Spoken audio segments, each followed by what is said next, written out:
Olá, moçada, tudo bem com vocês?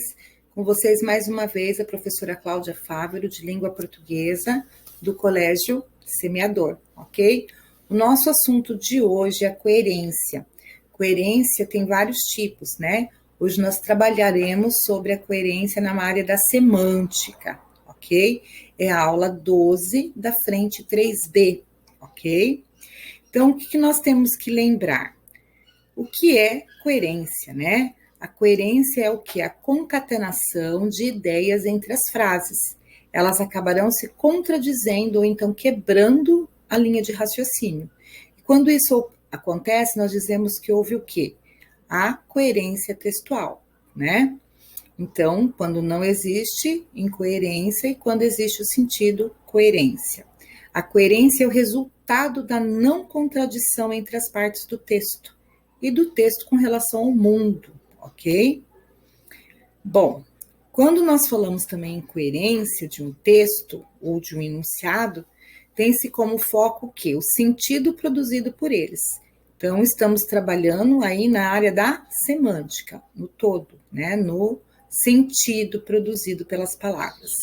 Um texto coerente, por exemplo, não deve apresentar em seu interior passagens ou expressões que contradigam e se contraponham ao percurso de sentido pretendido ou estabelecido num todo, né? Então, esse todo não pode se contradizer. Quando falamos em coerência semântica, né, para que ela esteja presente em um texto, é preciso, antes de tudo, que o texto não seja contraditório. Mesmo porque a semântica está relacionada com o quê? Com as relações de sentido entre as estruturas, né? Para detectar uma incoerência. Então, é preciso que se faça uma leitura cuidadosa, ancorada nos processos de analogia e inferência, ok? Infelizmente, né? Não é raro, não é incomum que as redações escolares de Enem, concursos vestibulares, nós encontramos o quê? O uso inconsistente de muitos conectores, que nós chamamos de elementos coesivos, né? Que são as preposições, as conjunções, os pronomes relativos.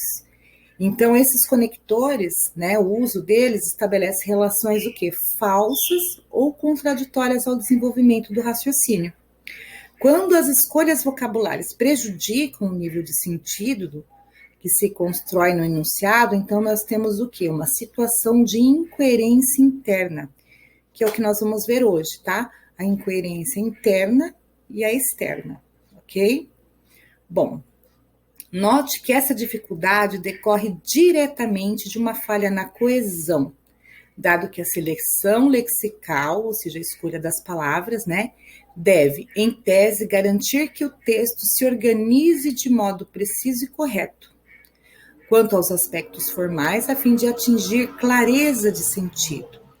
Né? Problemas de incoerência interna, portanto, frequentemente são consequência do quê?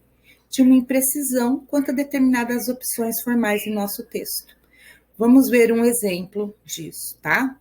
Suponhamos que alguém dissesse o seguinte: a inexistente parcialidade do julgador comprometeu a avaliação feita. O que acontece aqui? Para que você seja julgador, você não consegue ser imparcial, né? Porque se você está dando a sua opinião, se você está julgando, você está tendo parte naquilo ali, ok? Então, como que ele diz aqui? A inexistente parcialidade, né? Porque se houvesse inexistência de parcialidade, significaria ter havido o quê? Uma imparcialidade. E como que ele vai ser imparcial se ele está fazendo um julgamento? Perceberam a contradição das ideias ali? Então, ali nós vamos dizer que houve o quê? Uma incoerência interna, ok? Um outro exemplo. O brasileiro não se interessa por política, a não ser, e quando muito, nas eleições. Contudo, elege pessoas que o enganam e o exploram. O que aconteceu aqui? Vejam bem. Ele afirma que o brasileiro não tem interesse, né, em política, e depois ele fala que esses brasileiros elegem pessoas que os enganam. Só que para ligar esses dois períodos, o que ele faz? Ele usa uma conjunção, né, que é um elemento coesivo, a conjunção contudo. Esse contudo é uma conjunção que estabelece o quê? Uma adversidade, né? Ela estabelece, então, uma oposição, uma adversidade. E, na verdade, esta primeira oração não está, né, no sentido de oposição desse. Ele deveria fazer o quê? Usar um conector adequado, né, mostrando o quê? Uma consequência. Porque eleger pessoas que o enganam é uma consequência dele não se interessar por políticas. Então, esse conectivo aqui está totalmente incoerente, ok? O que ele deveria usar aqui? Uma outra conjunção, como exemplo aqui, ó, o portanto. Porque se ele dissesse, né, portanto, elege pessoas que o enganam, teria sentido, ok? Então, por isso que nós sempre falamos, muito cuidado no uso das conjunções. Se você não tem certeza do sentido daquela que você colocou ali, troque por uma mais simples. É muito melhor você usar uma simples do que tentar usar uma da qual você não tenha certeza, ok? Um outro exemplo aqui. A falta de impunidade no país é um dos motores da violência.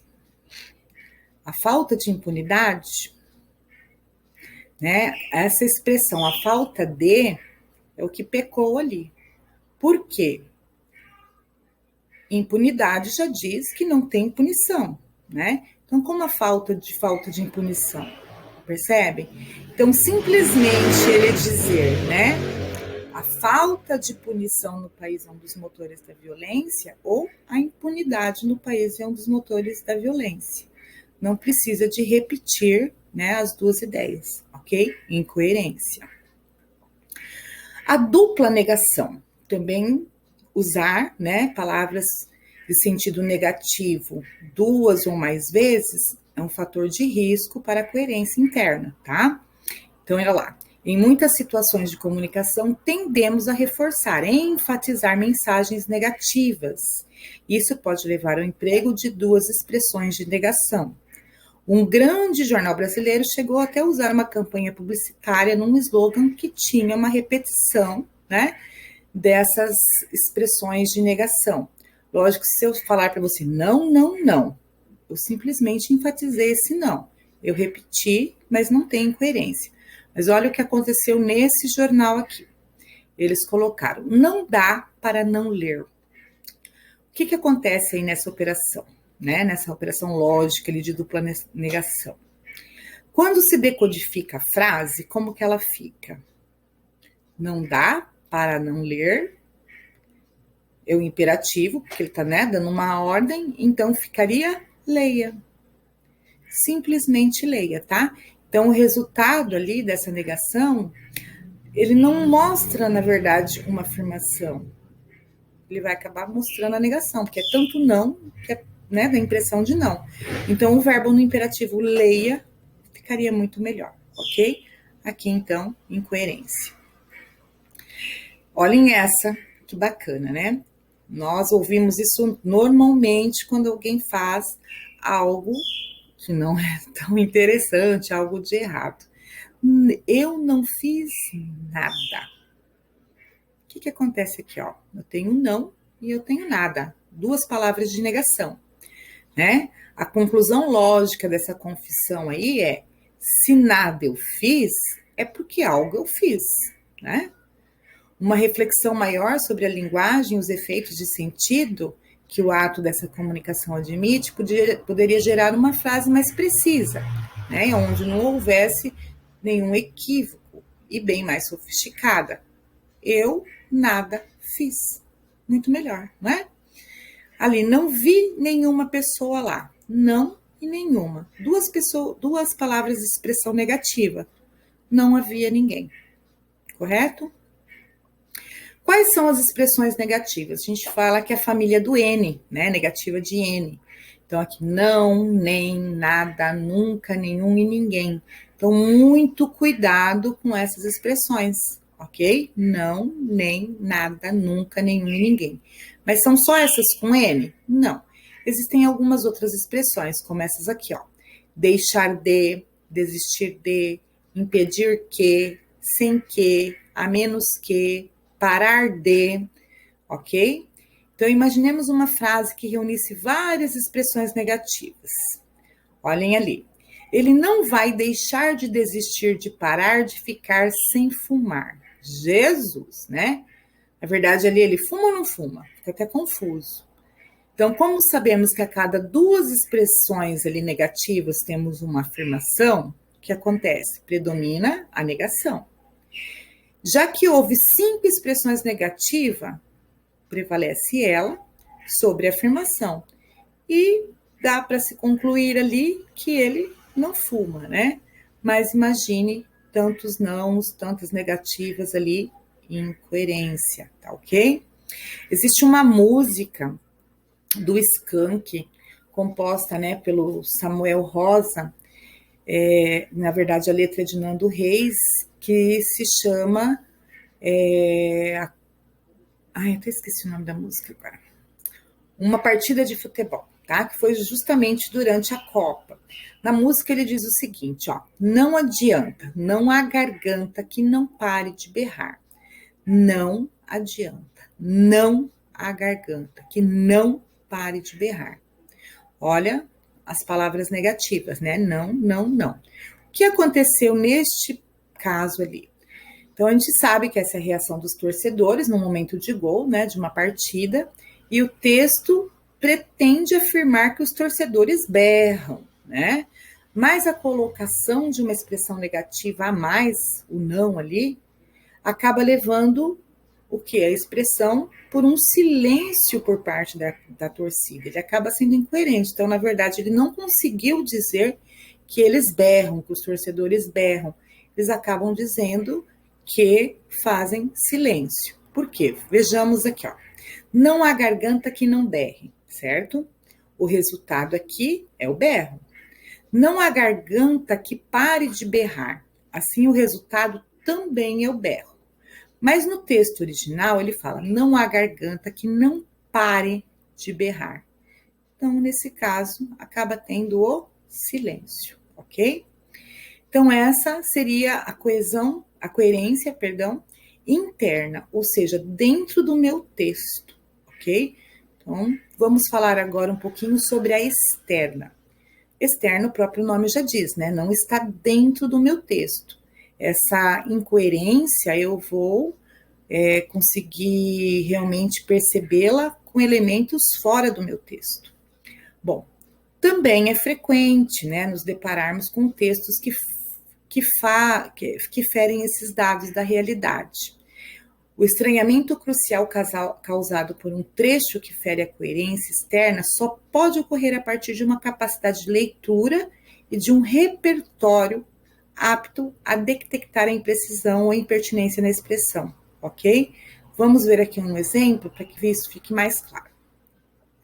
Suponhamos que alguém dissesse que as cotas no ambiente universitário foram uma criação do que se denomina ideologicamente de partidos de esquerda. Corresponde aí, então, uma incoerência externa. Por quê? Ele afirma que essas cotas é uma criação ideológica de partidos de esquerda. Como que ele vai afirmar isso, se é sabido, ou de repente deveria realmente saber, né, que a ideia de cotas, né, como uma espécie de reserva de vagas, não nasceu ainda no nosso Brasil, nasceu nos meados do século XX, no seio das universidades norte-americanas. Então, afirmar, né, que essas cotas é de partido de esquerda é uma incoerência, correto? Bom, nos nossos enunciados devemos sempre trabalhar com o cuidado necessário, não só com a relação ao que dizemos, mas como dizemos, porque as palavras depois, né, não são apagadas e fica a ideia ali. A leitura é um confronto entre o que está escrito e o conhecimento de mundo do leitor, certo? Esse confronto pode ser coerente ou pode apresentar conflitos. Então, não dizemos que existe mal entendido. Ah, não, eu não quis dizer isso, foi um mal entendido. Não, na verdade, é um mal transmitido. Você transmitiu mal, né? Não foi a pessoa que entendeu mal, você não soube transmitir, ok? Então, coerência externa tem a ver com repertório cultural. Muitos textos, para serem compreendidos em sua totalidade, eles exigem o quê? Um determinado conhecimento de mundo do leitor, determinando, né, o seu repertório cultural, sem o qual se torna impossível absorver todas as informações. O que isso significa? Que nós temos que ter muito conhecimento de mundo. E para isso nós devemos fazer o quê? Muita leitura, tá? Não basta simplesmente saber usar os conectivos, né, adequados ali e tal, se eu não tenho uma ideia formada, um conhecimento de mundo. Então, não deixem de ler muito, muito, muito, muito, tá? Aqui só para finalizarmos e rirmos um pouquinho, né? Olha o que o coitadinho, digamos assim, colocou ali, né, propaganda do seu trabalho. Pintamos casas a domicílio. Não vamos falar nada de crase, nada de acento, vamos falar simplesmente da coerência. Onde ele foi contraditório ali? Se ele pinta a casa, é lógico que ele vai na casa da pessoa, né? Lógico que esse trabalho é a domicílio, né? Não tem como ele levar a casa de ninguém para a casa dele para fazer essa pintura. Então, ali, coerência semântica. Aqui, aberto todos os dias. E ali, logo abaixo, descanso semanal, terça-feira. Como que ele abre todos os dias, ou semanalmente, né? Se ele tem um descanso em um dos dias da semana. Houve ali uma contradição, ok? Também incoerência.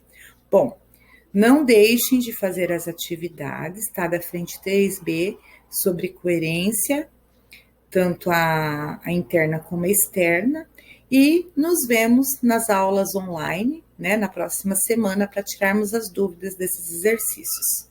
Beijão e até a próxima.